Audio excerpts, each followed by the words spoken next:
8-8,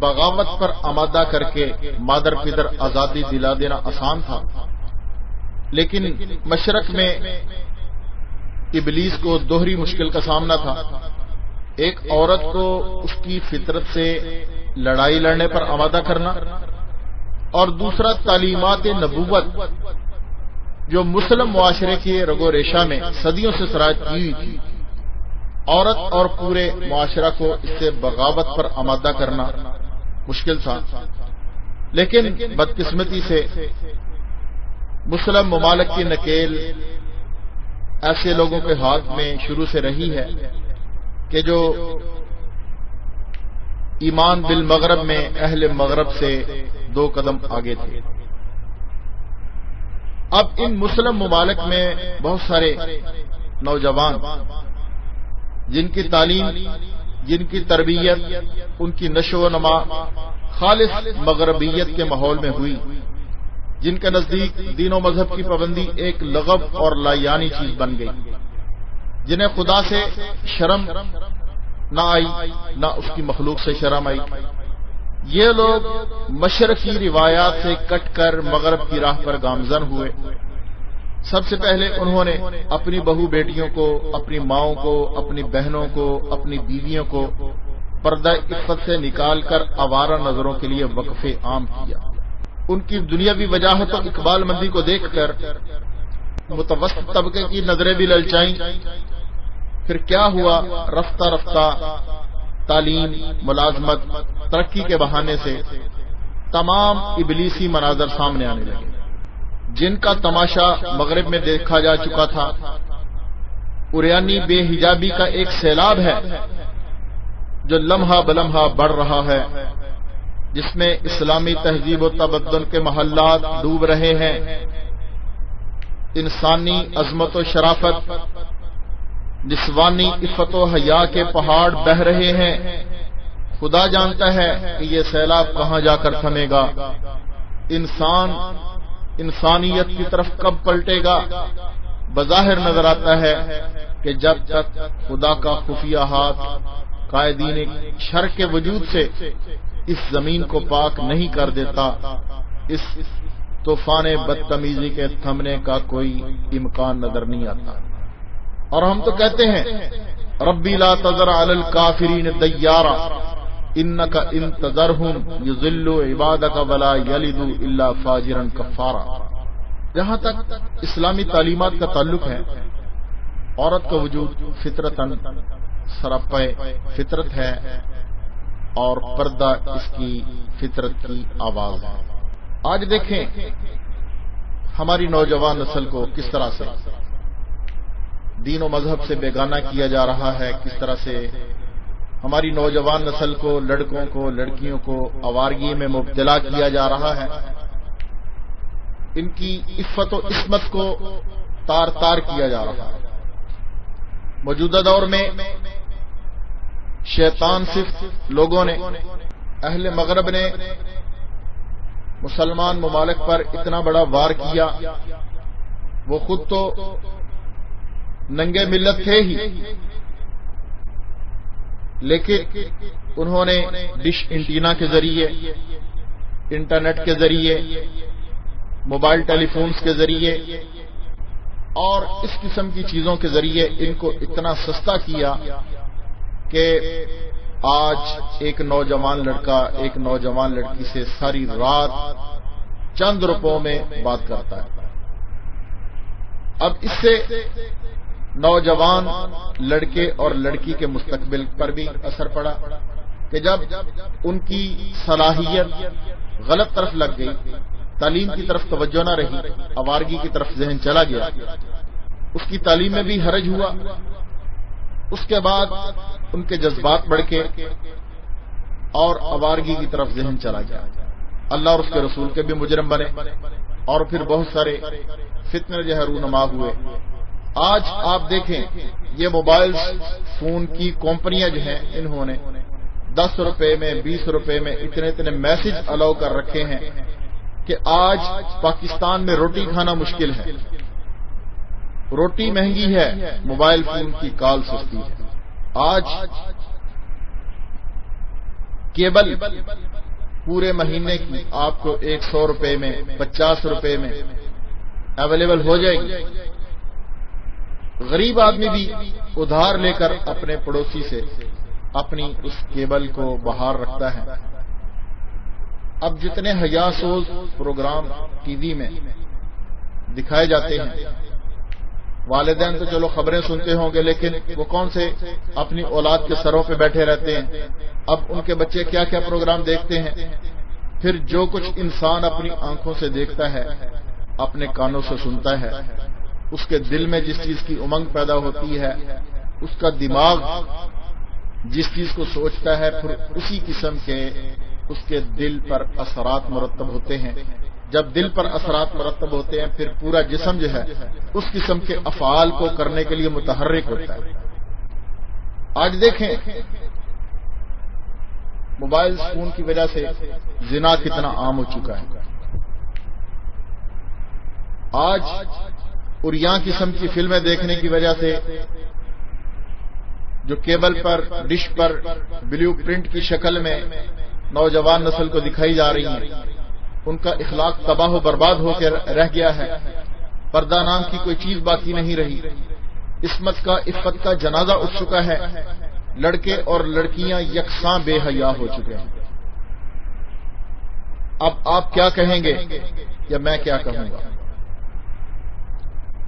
اس سیلاب میں ہماری نوجوان نسل کو ایک سوچی سمجھی اسکیم کے تحت بہایا جا رہا ہے، اور یہ سیلاب تھمنے کا نام نہیں لیتا، اور کوئی امکان نظر نہیں آتا کہ کوئی اس کے سامنے بند باندھ سکے. یہ چیزیں اپنے بزنس کے لیے، ضروریات کے لیے اچھی تھی، لیکن آج ان کا مثبت کی بجائے منفی جو ہے وہ زیادہ استعمال ہو رہا ہے. والدین کہاں تک کنٹرول کر سکتے ہیں؟ آج آپ کا لاڈلا بیٹا، آپ کی لاڈلی بیٹی موبائل فون جو ہیں اتنی چھوٹی چیز ہے، اس کو چھپا کر بھی رکھ سکتے ہیں. کہاں تک کنٹرول کریں گے؟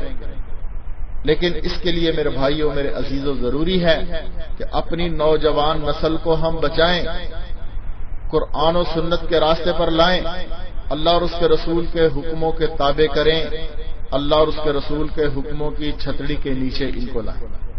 اگر ہم اپنی آنے والی نسلوں کو بچانا چاہتے ہیں تو ان کا رشتہ دین کے ساتھ قائم رکھنا بہت ضروری ہے.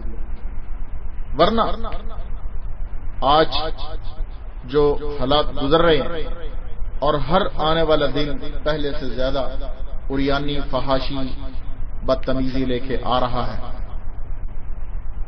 اس لیے ضروری ہے کہ ہم اس کا کوئی سدباب کریں، اس کے لیے کچھ سوچیں. اور آج ترقی کے نام پر جو ہمارے اخلاق، ہمارے کردار کو، ہماری عفت اور عصمت کو پلید کر دیا گیا ہے، اس سے خود بھی بچیں اور اپنی نوجوان نسل کو بھی بچائیں. اللہ رب العزت نے قرآن کریم میں عورت کی عفت، اس کی عصمت، اس کی شرم و حیا کا کتنا زور دیا ہے.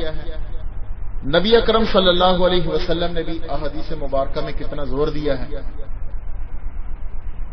اس چیز سے اندازہ ہوتا ہے کہ عورت جو ہے یہ سراپا ستر ہے. حتیٰ کہ اکیلے اس کو گھر سے نکلنے کی بھی اجازت نہیں، سفر پر جانے کی بھی اجازت نہیں. تو پھر یہ کیسے ہو گیا کسی نامحرم سے آج نوجوان لڑکی موبائل فون کے اوپر باتیں کرتی رہے؟ یہ فتنہ ہی فتنہ ہے. یہ ایک بہت بڑا طوفان بدتمیزی ہے جس کے سامنے بند باندھنا ضروری ہے. نبی اکرم صلی اللہ علیہ وسلم کی ایک حدیث مبارکہ ہے. اللہ کے رسول صلی اللہ علیہ وسلم نے فرمایا، ترمذی شریف میں حدیث موجود ہے، فرمایا عورت سراپا ستر ہے، جب وہ نکلتی ہے تو شیطان اس کی تاک جاگ کرتا ہے. یعنی شیطان بھی اس کے پیچھے لگ جاتا ہے، مردوں کو متوجہ کرتا ہے کہ دیکھو وہ جا رہی ہے، وہ جا رہی ہے، وہ جا رہی ہے.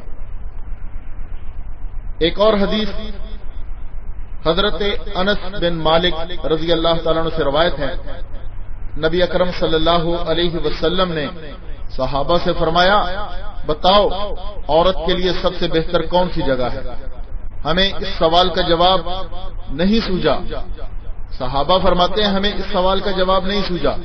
حضرت علی رضی اللہ تعالیٰ عنہ مجمع سے اٹھے، وہاں سے اٹھ کر حضرت فاطمہ الزہرا رضی اللہ تعالیٰ عنہ کے پاس گئے اور ان سے جا کر یہی سوال کیا جو نبی اکرم صلی اللہ علیہ وسلم نے سوال کیا تھا کہ عورت کے لیے سب سے بہتر کون سی چیز ہے. تو حضرت فاطمہ الزہرا رضی اللہ تعالیٰ عنہ نے فرمایا کہ آپ لوگوں نے یہ جواب کیوں نہیں دیا کہ عورتوں کے لیے سب سے بہتر چیز یہ ہے کہ وہ اجنبی مردوں کو نہ دیکھیں اور نہ ان کو وہ دیکھیں. اللہ اکبر. یہ دیکھیں کتنی واضح بات ہے. لیکن آج اجنبی مردوں اور عورتوں کا اختلاط ہوتا ہے، موبائلز کے اوپر باتیں ہوتی ہیں اور پتہ نہیں کیا کیا، اللہ معاف کرے، واہی تباہی کی باتیں بکی جاتی ہیں. آج نوجوان نسل تباہ و برباد ہو کے رہ گئی ہے. آج تعلیم میں ہمارا معیار گھٹ چکا ہے. آج ہم بزنس لائن میں کرش ہو چکے ہیں. ہر طرف مسلمانوں کی تباہی کا ڈنڈورا پیٹا جا رہا ہے. یہ ایک مغرب کا بہت بڑا وار ہے جو انہوں نے الیکٹرانکس میڈیا کے ذریعے اور موبائل فون کے ذریعے اور انٹرنیٹ کے ذریعے ہر لحاظ سے انہوں نے یہ وار کیا. آج ہم اس وار میں زخمی لاش کی تڑپ رہے ہیں. مزید اسی حوالے سے ایک اور حدیث ملتی ہے. جب نبی اکرم صلی اللہ علیہ وسلم نے یہ سوال کیا، حضرت سعید بن مسیب رحمۃ اللہ علیہ حضرت علی سے نقل کرتے ہیں تو انہوں نے حضرت فاطمہ سے پوچھا کہ عورتوں کے لیے سب سے بہتر کون سی چیز ہے؟ تو فرمانے لگی کہ وہ مردوں کو نہ دیکھیں نہ مرد ان کو دیکھیں. حضرت علی نے جا کے بارگاہ نبوت میں جواب عرض کیا تو آن حضرت صلی اللہ علیہ وسلم نے فرمایا آپ کو کس نے بتایا؟ تو حضرت علی نے عرض کیا کہ یا رسول اللہ صلی اللہ علیہ وسلم فاطمہ نے. تو اللہ کے رسول صلی اللہ علیہ وسلم نے فرمایا واقعی فاطمہ میرے جگر کا ٹکڑا ہے. سبحان اللہ. موجودہ دور کی عریانیت اسلام کی نظر میں جہالت کا تبرج ہے جسے قرآن کریم نے منع کیا، کیونکہ عریانی قلب و نظر کی گندگی کا سبب بنتی ہے. اس لیے ان تمام عورتوں کے لیے جو بے حجابانہ نکلتی ہیں اور مردوں کے لیے جن کی ناپاک نظریں ان کا تعاقب کرتی ہیں، اللہ کے رسول صلی اللہ علیہ وسلم نے ارشاد فرمایا کہ اللہ کی لعنت دیکھنے والے پر بھی اور جس کی طرف دیکھا جائے گا اس پر بھی اللہ کی لعنت. اب دیکھیں کہ عورت کا بغیر ضرورت کے گھر سے نکلنا شرف نسوانیت کے منافی ہے، اور اگر انہیں گھر سے باہر قدم رکھنے کی ضرورت پیش آ ہی جائے تو پھر عورت کو اسلام حکم دیتا ہے کہ پورا جسم ڈانپ کر دستور کے مطابق نکلے. تو یہ کیسے اجازت مل گئی کہ اخلاق باختہ قسم کی گفتگو کی جائے، گٹھیا قسم کے اخلاق کو اپنایا جائے اور فوحش قسم کے میسج کیے جائیں، فوحش قسم کی باتیں کی جائیں. میرے بھائیوں، آج ہماری نوجوان نسل جو ہے اس طوفان بدتمیزی میں بہہ رہی ہے اور آنے والے وقت میں پتہ نہیں یہ سلسلہ کہاں تک جائے گا. اللہ رب العزت سے دعا ہے کہ اللہ تعالی ہمارے مردوں کو بھی ہماری عورتوں کو بھی پردہ کی توفیق عطا فرمائیں. جہاں عورتوں کے لیے چہرے کا پردہ کرنا ضروری ہے، قرآن نے وہی حکم دیا ہے کہ مرد جو ہے وہ اپنی آنکھوں کا پردہ کرے، اپنی باتوں کا پردہ کرے اور وہ فحش گوئی نہ کریں، کسی غیر محرم عورت سے باہم گفتگو نہ کریں یا اس قسم کے معاملات نہ کریں. بہرحال اسلام جو ہے یہ ایک پیسفل مذہب ہے، بہترین مذہب ہے. اگر ہم اس کی چھتری کے نیچے آ جائیں گے تو انشاءاللہ العزیز ہماری دنیا بھی بن جائے گی، آخرت بھی بن جائے گی. یہ دنیا چند روزہ زندگی ہے، اصل زندگی آخرت کی زندگی ہے. میرے عزیزوں، میرے بھائیوں، میری بہنوں، میری بیٹیوں، میری ماؤں، اس بات کا فکر کریں کہ کل قیامت کو کیا بنے گا، ہماری قبر حشر کا کیا بنے گا.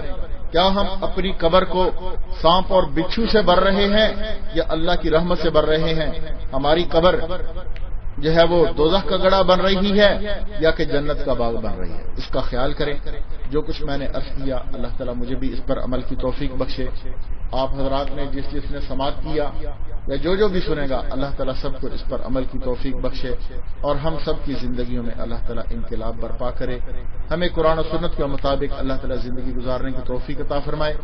ہماری زندگیوں میں جو بے اعتدالیاں پیدا ہو چکی ہیں اللہ تعالیٰ ان بے اعتدالیوں کو ہماری زندگیوں سے نکالے، ہمیں اس انداز میں زندگی گزارنے کی توفیق عطا فرمائے کہ جس کا حکم قرآن نے دیا، اللہ کے رسول صلی اللہ علیہ وسلم نے دیا۔ آج میرے بھائیوں بدقسمتی ہے، ہمارا پورا معاشرہ ملعون اور اخلاق باختہ قوموں کی غلط روش پر چل نکلا ہے۔ وضاقتہ میں، نشست و برخاست میں، طور و طریقے میں بد کردار بد اتوار قوموں کی جو ہے وہ طریقوں کو اپنا رہا ہے۔